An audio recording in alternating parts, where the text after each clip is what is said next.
Guys, I got to spend a day on Rayburn recently, and I got that footage coming up for you in just a second. But before we get there, I want to share this with you.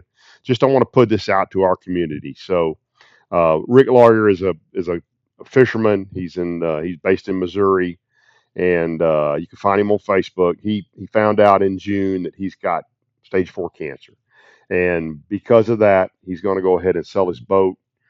He's trying to clean up some stuff, and this is the kind of thing we can help somebody out with. So let's please share this with anybody you know looking for a really well loaded out. This is a 2023 Puma STS. It's got a 300 Mercury S on it. He's got a couple of props to go with it, 170 hours. It's got Pro Guide lithium batteries. It's got 8-foot Raptors, an LDS 16 at the console, an HDS 12 at the bow, as well as a Garmin GPS 12-inch and an LVS 34 for your forward imaging. It's got a Ghost trolling motor on it, Bob's hydraulic jack plate. It's got one of those DD26 live foot, so a thing where you can point your live scope wherever you want to. Sorry, I lost my mind there for a second. I mean, it's loaded. It's got the really nice Bass Cat wheels on it. This boat, as he says, is probably $130,000 boat. If you put all that stuff on it new, you can see the turret system. Sorry, I couldn't come up with that. But it's all right there. He said it is ready to roll. He's got it for 84.5. So if you know anybody looking for a really well loaded out bass boat without a lot of hours on it, please either reach out to me and I'll connect you to Rick, or you can find him on Facebook really easily. So let's jump over now, do a little bit of Rayburn fishing, but I just want to share that with you guys to try to help one of our community out to get his boat moved here. Thanks, guys. Here we go.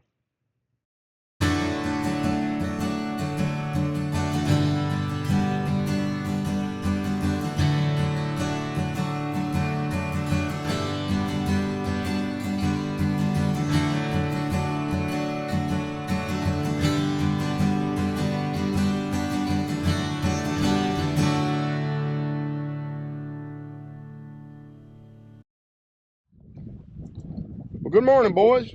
We're back on the big pond. Haven't been here in several weeks. We're going to start out deep. We're going to drag a little, and we're going to go scoping a little bit. I might run over and fish a little bit of grass, but we're just going to poke around a little bit, see what's going on. Water temp's about 90. It's hot. But we got some overcast this morning, so we'll see what's going on. All right, so as I said, I went right directly to one of my deep spots, and I've got several of these spots on Rayburn where you can most always pull up on them and get a bite. There's always fish out there deep, summer, winter, whatever. And I pulled up out there and I kept throwing on this spot, and I thought, man, am I in the wrong spot? Do I have a bad angle? Why am I not getting bit? This is a spot I can always catch fish off of. And this goes on for 30 or 40 minutes until I finally realize what's going on my graph. And I'm going to tell you right now what I figured out. So I just pulled up on one of my very favorite drag spots at Rayburn. And you can see it's 34 feet. Just that way a little bit, it's about 20 feet. And not getting bit. And I'm like, what is going on? And when I start paying attention, you can see the thermocline. And look, so normally I get bit out here in this deeper water. There ain't a fish under that thermocline. That is like a new bottom to them. So that's why I'm not getting bit. Makes total sense now. I'm gonna scope them and I'm gonna move a little shallower, see if I can't get bit over there. So I spent a little bit of time out there deep, and up on top of that hump, I got several bites. They were all just little knotheads, and so I knew there had been some grass over in Beach, Coleman, Norris, all those earlier in the year. Now I put in at Monterey, so I thought, well, I'm gonna run over here to Beach, which is where you can see I'm headed right there. And let's just say I'm a little bit hard headed. I got in there, and when I saw the grass, I thought it's too shallow. I knew it was too shallow, but man, I love flipping grass, and I have caught them in real shallow grass this time of year.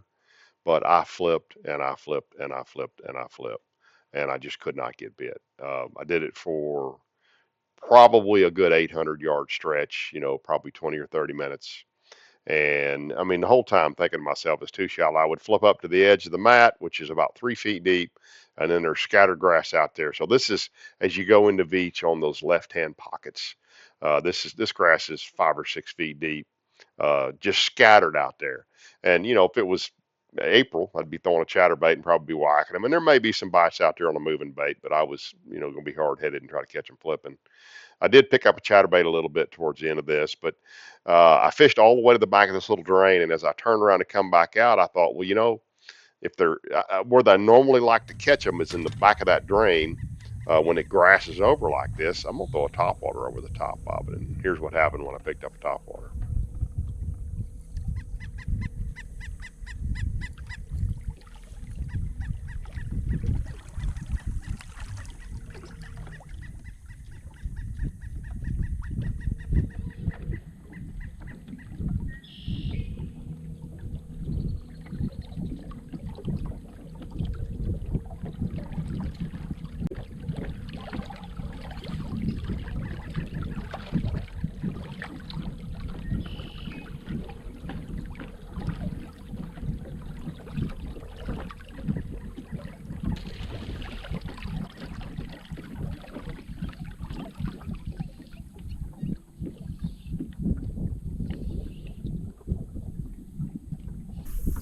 He's still on there, but he is buried down in this stuff.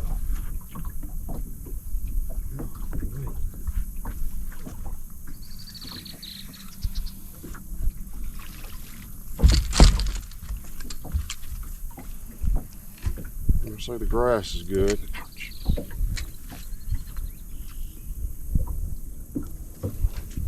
That's a solid fish right there.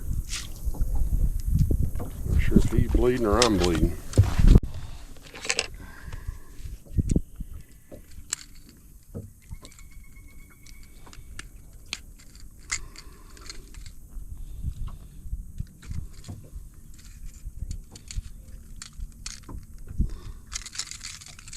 You were not getting away. Golly, he's got you hung up so bad.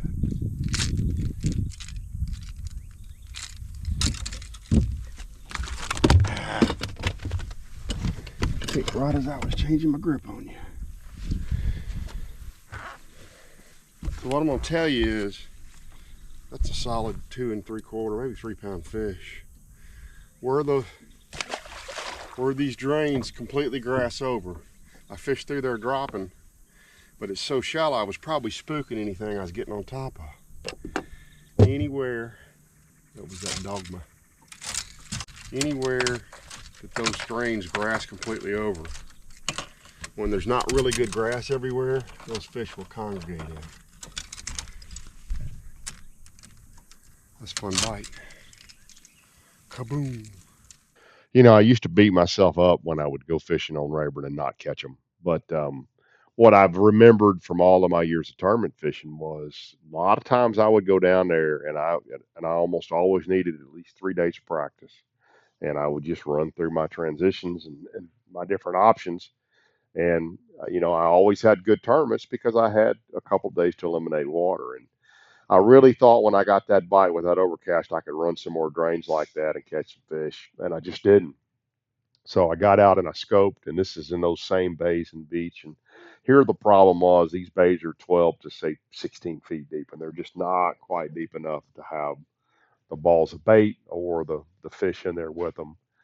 You know, if I had another day to do it, I certainly would have gone back out on the main lake and done some more scoping, and probably gone a little further south to look for some deeper grass, but I didn't. So I had a short day. I didn't mention that earlier, but I decided I wanted to stop on the poles and try to catch some crappie because there's a lot of crappie fishermen. And here's what happened. You know, there are always crappie eaters on these poles. Now, this guy's obviously not a crappie eater, but I've had a couple of pretty good sacks fishing these poles, especially in the summertime. I used to get on them with a bandit crankbait, believe it or not, and just catch crap out of them or throwing a wacky Cinco on them way before scoping. So I caught several of those little guys. The one was just a little too much for my crappie rig that I had with me. I didn't have a long pole with me. I think you can see a boat there in front of me. There's several of them out there doing it, but they weren't really catching them. The ones they were catching were small. So I just spent a little bit of time out there and went back and got the boys and took them out on the pontoon boat, on the brush boat, and we had a little fun riding around on the tube. But that's my report from Rayburn. Hot and slow and stingy. So hope you guys do better. Appreciate you guys tuning in. We'll be back with more video for you next week.